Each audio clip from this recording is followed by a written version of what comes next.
Poprotektahan ang bawat sulok ng teritoryo ng Pilipinas mula sa anumang dayuhan. Ito ang matapang na pahayag ng Pangulong Ferdinand R. Marcos Jr. sa kanyang pagharap sa Australian Parliament. Dito ay binigyan diin ng Presidente ang kahalagahan ng pagtutulungan para maprotektahan ang pinaglalaban na kapayapaan sa rehiyon. Si Alan Francisco sa sentro ng balita. Mr. Speaker, the President of the Republic of the Philippines.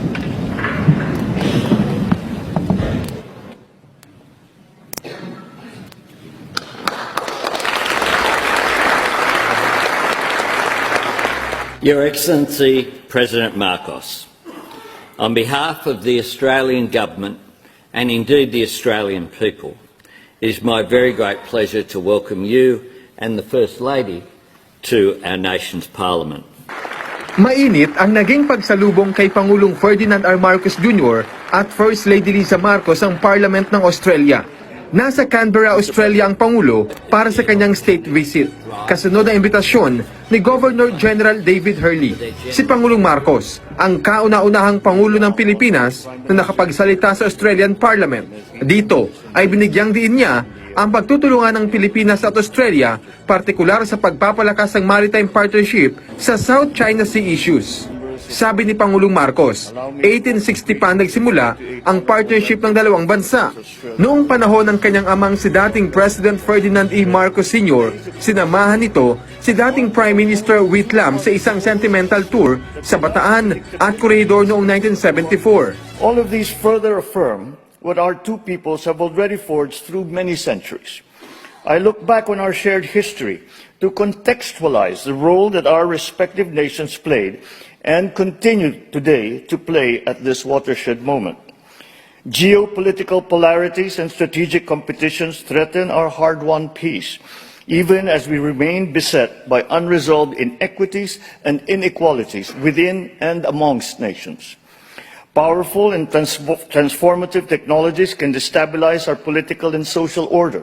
Climate change threatens our very existence. Tinukoy rin ni Pangulong Marcos ang ambag ng Australia sa Indo-Pacific Community, partikular ang pagtutulungan ng Pilipinas at Australia sa gitna ng mga isyong pandaigdig. I see the way forward in building on the strong ties that have already been established between our citizens, between our economies, between our governments. Today, we add a further dimension to that relationship as we address concerns on our security and defense. We are called upon once again to join forces, together with our partners, in the face of threats to the rule of law, to stability, and to peace. For the Philippines, Australia plays a crucial role as one of only two partners with the Philippines with which the Philippines has a visiting forces agreement. 78 years na ang formal na diplomatic relations ng dalawang bansa at napagtibay pa ito nang bumisita sa Pilipinas noong nakarang taon si Prime Minister Anthony Albanese. Setyembre ng 2023 nang isagawa ang isang bilateral amphibious activity sa pagitan ng Pilipinas at Australia na nilahukan ng mga sundalong Pinoy, Australian servicemen at mga marinong Amerikano. Nagkaroon na inaugural maritime cooperative activity sa pagitan ng Armed Forces of the Philippines at Australian Defence Force sa Exclusive Economic Zone ng Pilipinas.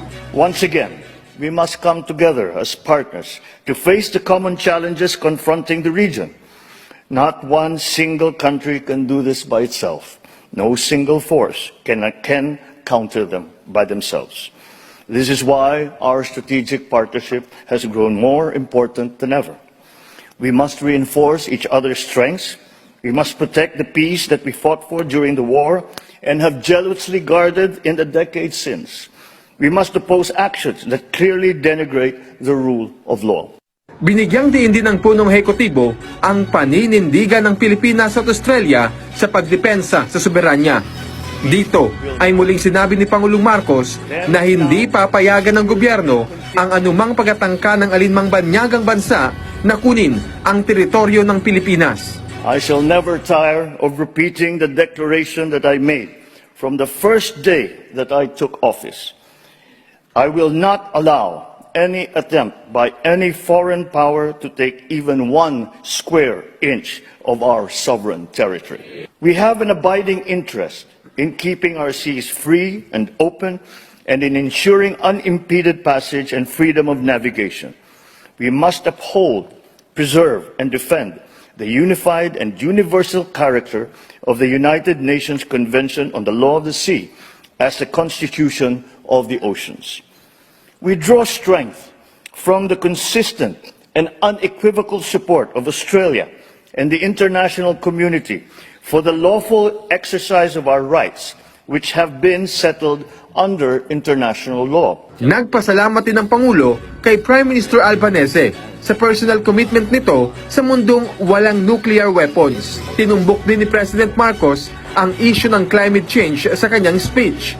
Kailangan aniya ng multilateralism para matutukan ang isyong ito. Tinukoy niya ang aksyon ng pamahalaan sa pagsusulong ng abot-kaya, sustainable at inclusive energy transition tungo sa carbon neutrality. Our past successes should inspire us to forge ahead in building the future to which we aspire.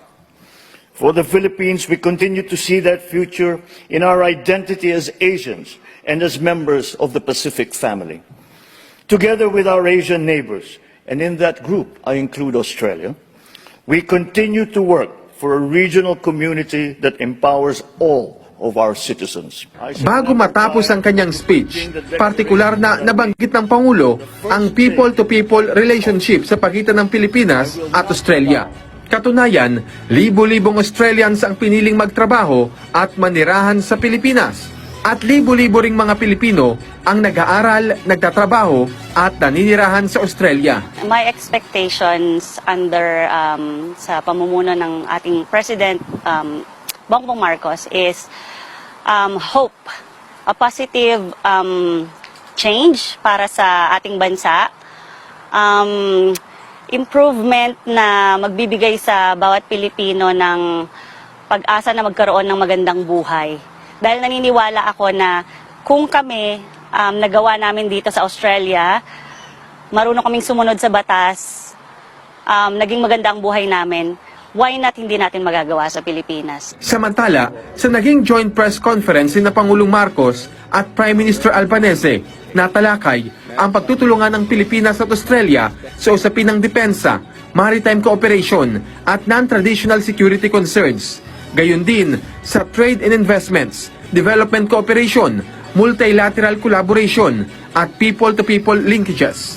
The 3 agreements exchanged today shall enhance information sharing, capability building, and interoperability between our relevant government agencies in the maritime domain and maritime environment, cyber and critical technology, and competition law. Australia sees the Philippines as a central player and a crucial partner for us in Southeast Asia. So it's great to welcome you here today on your first official visit to Australia as President of the Philippines. And it was a special honour to host you for your historic address to Parliament. Australia is honoured to count the Philippines as a close friend and strategic partner. Hangad din ni Pangulong Marcos ang tagumpay ng Special Summit para ipagdiwang ang 50th anniversary ng ASEAN-Australia Dialogue Relations sa susunod na linggo. Alan Francisco, para sa Pambansang TV sa Bagong Pilipinas.